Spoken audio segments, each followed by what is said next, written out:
Now there are two kinds of ideologies which exist in India, one which supports the BJP and one which supports the Congress. Now this video is 0% about politics but 100% about business. Hi friends, I'm Yash from Business Guru. We help entrepreneurs all over India in setting up their business and managing their compliance. We make videos like these for smart entrepreneurs like you so that you can keep on learning and evolving and grow your business. This is the fourth video of Smart Business Moves. In this video, we will tell you how a group captured both these ideologies and how as a businessman you can capture different kinds of customers for your business. So guys, as always, let's get started. So coming back to the start of the video, if you want to start a news channel in India, you have to either pick one ideology. You can either be a pro BJP channel or you can be a pro Congress channel, but you cannot be both. Now don't ask us why. This is how news channels work in India. As a viewer, if you are a BJP supporter, you will never end up watching NDTV, and if you are a Congress supporter, you will never end up watching Republic. Now news channels know about this. But what if I told you that there is a group which owns two separate channels? One channel supports a pro BJP agenda and one channel supports the pro Congress agenda, and they capture customers at both ends. The group is a very famous Times group. In 2015, they started a channel called Mirror Now. Now, Mirror Now openly supports the Congress and is an open critic of the BJP. And their other channel called Times now openly supports the BJP. Navika Kumar is the face of the Times Now channel, and Faye D'Souza is the face of the Mirror Now channel. Although these are two different individuals, they are mirror images of each other. Where Navika Kumar supports the BJP, Faye D'Souza is an open critic of the BJP and vice versa. This fantastic moves allows the Times Group to capture both these ideologies. So if you're a BJP supporter, go watch Times Now. If you're a Congress supporter, go watch Mirror Now. In both cases, money goes into the wallet of the Times Group. Let me tell you that this is nothing new. This has been done by various companies in the past, and the biggest example of it is Vivo and OnePlus.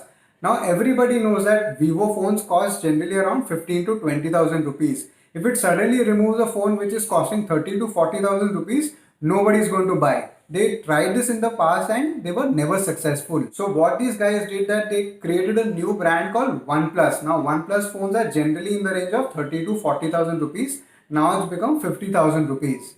The same phone which is selling in the Vivo brand or a similar phone sells in the OnePlus brand at a higher price bracket. This allows them to capture both kinds of customers. One which is a premium customer goes for a OnePlus phone, and one which is a value seeking customer goes for a Vivo phone. I am not saying that these phones are 100% same. They are similar phones, but they are marketed to a different audience altogether.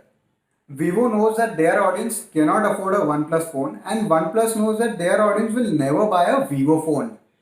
But did you know Vivo and OnePlus are owned by the same company? In fact, Vivo, Oppo, OnePlus and Realme are owned by the same company which is known as BBK Electronics. And by market share, BBK Electronics is the number one smartphone company in India. So now you know how companies capture customers at different levels. These levels can be different in ideologies or different in purchasing power. But this strategy allows them to capture the entire market or a majority share in the market. We will teach you with a practical example of how to implement this in your business. Suppose you are a flag dealer. You make awesome quality flags. Because your flags are awesome, you charge a premium for them, probably at 500 or 700 a flag. But some customers think your flags are expensive and they go for a cheaper version, probably somewhere priced at 250 to 300 rupees. What you could do is that you could start a new company or a new brand in the name of Flag World. You could reduce the quality of your 500 or 700 flag and sell it to your value seeking customer for probably 250 to 300 bucks. In this way, you would have captured both the customers. One which is a premium customer which is willing to pay 500 to 700 for a premium quality flag, and one which is a value seeking customer which is willing to pay 250 to 300 for the same or a similar flag. So to successfully do this, you have to make sure that your customers don't know that the Flag World and the Flag Pop are from the same company. And when it comes to marketing, you really do not need to spend a lot. So for example, if your marketing budget for the premium brand is probably 100 bucks, you'll have to spend probably 20-30 rupees behind this value brand.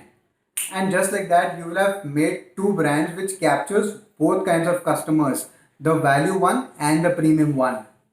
and it won't cost you a lot. Probably a new logo, a new website, and if needed, a new company would probably cost you 20-30,000 at max. And there is no fraud or wrongdoing which you're doing with your customers. This is how the human mind works.